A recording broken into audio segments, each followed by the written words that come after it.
مسلسل جس طرح آپ ہمیں سنتے ہو، ایک ہندو لڑکی نے جو لندن یونیورسٹی کی اسکالر پی ایچ ڈی کر رہی ہے، انیتا رائے، 8 سال سنا اس نے. 8 سال میں اس کو آج اتنا عبور ہو گیا کہ اس نے کتاب لکھی، مہا بھارت، کربلا اور عیسیٰ مسیح. کتاب وہاں رکھی اسٹال پہ اس کی، اور اس نے بتایا، فیصلہ کیا کہ مہا بھارت بھی اللہ تک پہنچاتی ہے، عیسیٰ بھی اللہ تک پہنچاتے ہیں، لیکن جتنی جلدی انسانوں کو حسین نے اللہ تک پہنچا دیا کوئی نہیں پہنچا سکتا.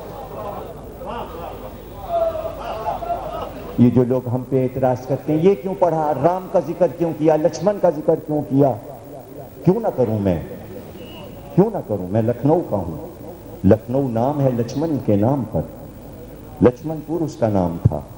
مجسمہ لگائے لکھنؤ میں ان کا، انہوں نے آباد کیا لکھنؤ کو، اور آباد کر کے لکھ گئے کاغذ پہ، یہاں ایک ایسی عظیم ہستی کا ذکر قیامت تک ہوگا، ہمارا ذکر نہیں ہوگا. وہ جو یہ کرے گا خواہش کہ کاش میں ہندوستان چلا جاتا. تمہیں کیا پتا ہندوؤں کی کتابوں میں حسین کے بارے میں کیا لکھا ہے؟ ابھی میری ایک کتاب آنے والی ہے، 1000 صفحے کی، تیار ہو رہی ہے، جس میں میں نے بتایا ہے کہ انجیل، توریت، زبور، مہابھارت، رامائن میں کہاں کہاں اہل بیت کا ذکر ہے. سب میں نے ایک جگہ کیا ہے. اس کتاب کو پڑھو گے تو حیران ہو جاؤ گے. آپ کو کیا پتا یہاں شیریٹن میں امریکنز بیٹھے ہوئے میری تقریر رات کو سن رہے ہوتے ہیں، ماجد کو فون کرتے ہیں، انگلش میں باتیں ہوتی ہیں کہ ہم نے ایسی تقریریں آج تک نہیں سنی کسی زبان میں. میسج آتے ہیں. تو بھائی آپ پہلے یہ تو سمجھو میں ورک کیا کر رہا ہوں، کام کیا کر رہا ہوں. صرف یہ نہ سمجھیے کہ مجلس نہیں. 8 سال انیتا نے جب مجھے سنا تو ڈھونڈ کے سید لڑکے سے شادی کی، ایاز رضوی سے، لاہور کے لڑکے سے. ایاز نے مجھے بتایا میں نے آپ کو ابھی لاہور سے سننا شروع کیا، یہ تو آپ کو 8 برس سے سن رہی ہیں، اور ان کو اس طرح رٹا ہوا ہے کہ آصف گیلانی نے کیا جملہ آپ کے بارے میں کہا تھا، ماجد رضا نے کون سا کلام آپ کے ساتھ پڑھا تھا، کہاں ماجد رضا نے تقریر کی تھی، کوئی نہیں پہنچا سکتا.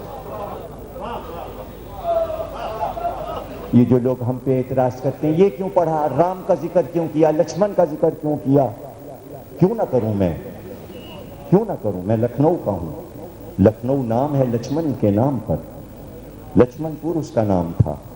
مجسمہ لگائے لکھنؤ میں ان کا، انہوں نے آباد کیا لکھنؤ کو، اور آباد کر کے لکھ گئے کاغذ پہ، یہاں ایک ایسی عظیم ہستی کا ذکر قیامت تک ہوگا، ہمارا ذکر نہیں ہوگا. وہ جو یہ کرے گا خواہش کہ کاش میں ہندوستان چلا جاتا. تمہیں کیا پتا ہندوؤں کی کتابوں میں حسین کے بارے میں کیا لکھا ہے؟ ابھی میری ایک کتاب آنے والی ہے، 1000 صفحے کی، تیار ہو رہی ہے، جس میں میں نے بتایا ہے کہ انجیل، توریت، زبور، مہابھارت، رامائن میں کہاں کہاں اہل بیت کا ذکر ہے. سب میں نے ایک جگہ کیا ہے. اس کتاب کو پڑھو گے تو حیران ہو جاؤ گے. آپ کو کیا پتا یہاں شیریٹن میں امریکنز بیٹھے ہوئے میری تقریر رات کو سن رہے ہوتے ہیں، ماجد کو فون کرتے ہیں، انگلش میں باتیں ہوتی ہیں کہ ہم نے ایسی تقریریں آج تک نہیں سنی کسی زبان میں. میسج آتے ہیں. تو بھائی آپ پہلے یہ تو سمجھو میں ورک کیا کر رہا ہوں، کام کیا کر رہا ہوں. صرف یہ نہ سمجھیے کہ مجلس نہیں. 8 سال انیتا نے جب مجھے سنا تو ڈھونڈ کے سید لڑکے سے شادی کی، ایاز رضوی سے، لاہور کے لڑکے سے. ایاز نے مجھے بتایا میں نے آپ کو ابھی لاہور سے سننا شروع کیا، یہ تو آپ کو 8 برس سے سن رہی ہیں، اور ان کو اس طرح رٹا ہوا ہے کہ آصف گیلانی نے کیا جملہ آپ کے بارے میں کہا تھا، ماجد رضا نے کون سا کلام آپ کے ساتھ پڑھا تھا، کہاں ماجد رضا نے تقریر. پتھر مارنے لگو، گالیاں دینے لگو، لیکن کسی کے ورک کو سمجھنا. اگر ایسا ہوتا تو قومیں بہت جلدی اپنے اپنے انبیاء کو سمجھ لیتی اور پتھر نہ مارتی. جب قوموں نے انبیاء کو نہیں سمجھا تو میرے جیسے ایک جاہل عام انسان کو کیا تم سمجھتے ہو کہ جو یہ مخالفتیں میری پورے شہر میں پھیلائی جا رہی ہیں بھائی یہ حسد ہے؟ اور یہ حسد کس چیز سے تمہیں معلوم ہے؟ ہمیشہ حسد ہوتا ہے قدرت کے عطیے پر. یہ حافظہ، یہ مناظر دکھا دینا، یہ کیسے آنکھ سے دکھا دیتے ہیں، یہ کیسے اتنے علمی حوالے دے دیتے ہیں، یہ کہاں سے پڑھتے ہیں، ہم تو یہ نہیں پڑھ سکتے. تو مر جاؤ اور مر جاؤ حسد میں، چیلنج ہے میرا. لیکن جس کی مدد،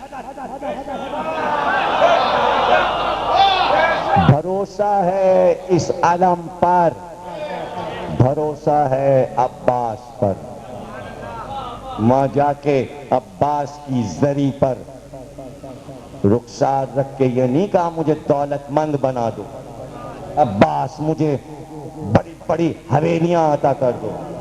صرف یہی مانگا.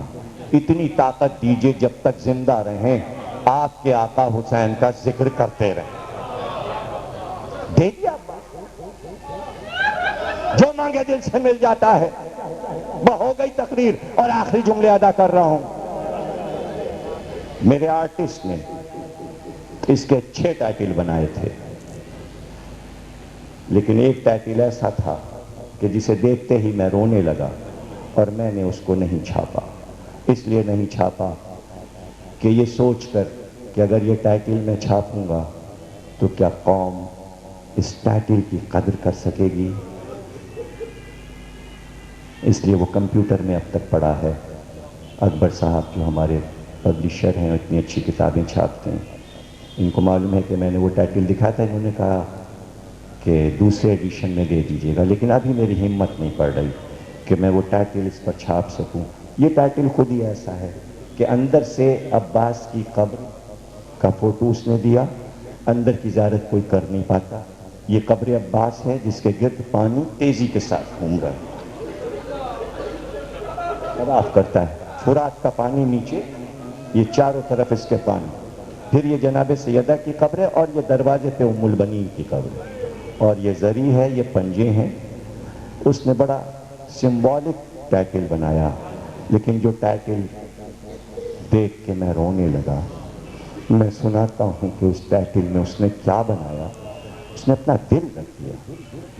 کیسے بنایا اور کیسے وہ اس روایت تک پہنچا میرے سمجھ میں نہیں آتا، اس لیے کہ وہ روایت شاید اس نے نہ پڑھی ہو. اور وہ روایت یہ ہے، تقریر میں ختم کر رہا ہوں. ٹائٹل میں اس نے دکھایا کہ ایک بی بی نقاب پوش سیاہ برقعے میں آ کے فرات کے پانی میں کھڑی ہو گئی اور دونوں ہاتھ اٹھا کے کہنے لگی پروردگار میرا عباس کہاں ہے.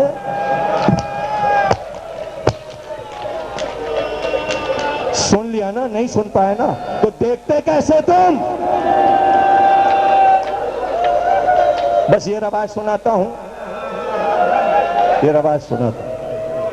بعد کربلا 5 بیبیاں سائے میں نہیں بیٹھی، ہمیشہ دھوپ میں بیٹھی رہیں، کبھی سائے میں چھت کے نیچے نہیں بیٹھی. کون کون؟ ام فروا، ام لیلا، ام رباب، حضرت زینب، ام البنین. دھوپ میں بیٹھی. 2 جملے ہیں بس، تقریر ختم ہو گئی. اطمینان سے انشاءاللہ کل اور پرسوں پڑھیں گے. 1 سال گزر گیا، قافلہ واپس آ گیا. روتے روتے روتے روتے ام البنین کو. اور یہ بھی سن لو، یہ روایت بھی میں نے اس کتاب میں لکھی ہے کہ جب حضرت زینب آئی تو اعلان ہوا کہ ہر گھر میں مجلس ہوگی. اور اعلان یہ ہوا کہ ایک مجلس امام حسن کے گھر پہ پہلے ہوگی، ایک ام لیلا کے گھر پہ ہوگی، ایک جناب رباب کے گھر پہ ہوگی، ایک حضرت زینب کے گھر پہ ہوگی. لیکن اعلان یہ ہوا پہلی مجلس، جناب زینب نے کہا پہلی مجلس ام البنین کے گھر پہ ہوگی. جب قافلہ آیا تو پہلی مجلس کہاں ہوئی؟ ام البنین کے گھر.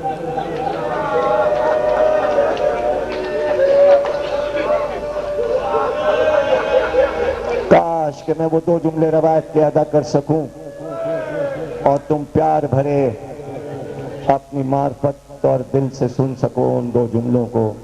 کیسے ادا کروں؟ اس کے لیے آخری باب میں نے بنایا ہے، اور وہ 1 صفحے کا باب ہے جس میں میں نے یہ روایت لکھی ہے، اور وہیں پہ یہ کتاب میری ختم ہو جاتی ہے۔ اس کے بعد ام البنین کی زیارت ہے، وہ 2 جملے سن لو، کتاب میں تفصیل سے پڑھ لینا، حالانکہ اس میں کچھ ہے نہیں، 2 ہی سطریں ہیں، اور وہ 2 سطریں میں ادا کر رہا ہوں۔ وہ یہ ہے، جب 1 سال گزر گیا، 1 سال تک ام البنین کچھ نہیں بولی، کچھ نہیں بولی۔ 1 سال کے بعد آئیں اور کہا بیٹا سید سجاد، میرے لال، میں کربلا دیکھنا چاہتی ہوں جہاں میرا حسین مارا گیا، مجھے زیارت تو لے چلو گے؟ ہائے اللہ، تم نے کیسے سنا ہے اور میں نے کیسے پڑھا؟ قافلہ چلا۔ سنو، پہلے ایک جملہ سن لو کہ میں نے باپ کا نام کیا رکھا ہے۔ باپ کا نام ہے باب ام البنین۔ جب تم روضہ حضرت عباس میں جاؤ گے تو ہر دروازے پر ایک نام لکھا ہے۔ ایک دروازے پہ لکھا ہے باب امام علی نقی، ایک دروازے پہ لکھا ہے باب سقائے حرم، ایک پر لکھا ہے باب فرات، ایک پہ لکھا ہے باب موسی کاظم، اور ایک دروازے پہ لکھا ہے باب ام البنین۔ امام فرماتے ہیں کہ کربلا حسین کے قبر کی زیارت کی اور طواف کیا، پھر اپنے آپ کو قبر پہ گرا دیا، پھر اٹھ کر کہا سید سجاد عباس کہاں ہے؟ عباس کہاں ہے؟ پکڑ کے لوگ لے کے چلے۔ جیسے ہی باب ام البنین دروازے کے قریب آئے، سامنے قبر نظر آئے، بے ہوش ہو کے گری، آواز دی عباس، ماں آئی ہے، میری گود میں آجا عباس، آجا۔